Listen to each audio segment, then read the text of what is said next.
यह कहानी एक छोटे से हिरन की है जो जंगल में अपनी हौसले और समझदारी के बल पर खुद को खतरों से बचाना सीखता है। एक समय की बात है, एक घना जंगल था जिसमें कई तरह के जानवर रहते थे।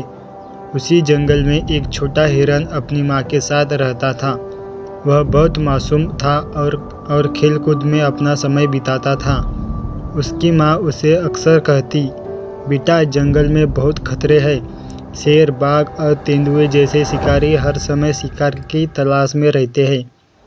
तुम्हें हमेशा सतर्क रहना चाहिए। हिरन ने माँ की बातों को सुना, लेकिन वह इतना छोटा था कि उसे खतरे के सही मतलब समझ नहीं आता था।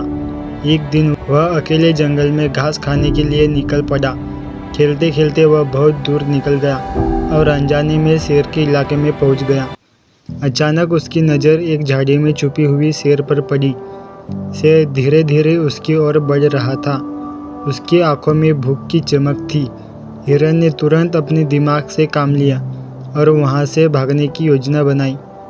उसने झाड़ी की ओर देखते हुए जोर से चिल्लाया, अरे, ये शेर तो बहुत ही छोटा है। मैं तो इससे बहुत बड़ा शेर पकड़ना चाहता था। शेर अचानक रुक गया और सोच में पड़ गया कि आखिर यह किसकी बात कर रहा है। उसने हिरन से पूछा, तुम किसकी बात कर रहे हो?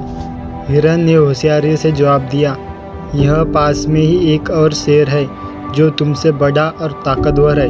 अगर तुम उसे लड़ सको तो मैं तुम्हें मान जाऊंगा। शेर यह सुनकर उलझन में आ गया। उसने सोचा, अगर यहाँ कोई और शेर है तो मुझे सावधान रहना चाहिए। इसी दौरान हिरन ने मौका देखे और तेज से वहाँ से भाग गया। शेर सोचता ही रह गया और हिरन अपनी जान बचाकर अपनी माँ के पास लौट आया।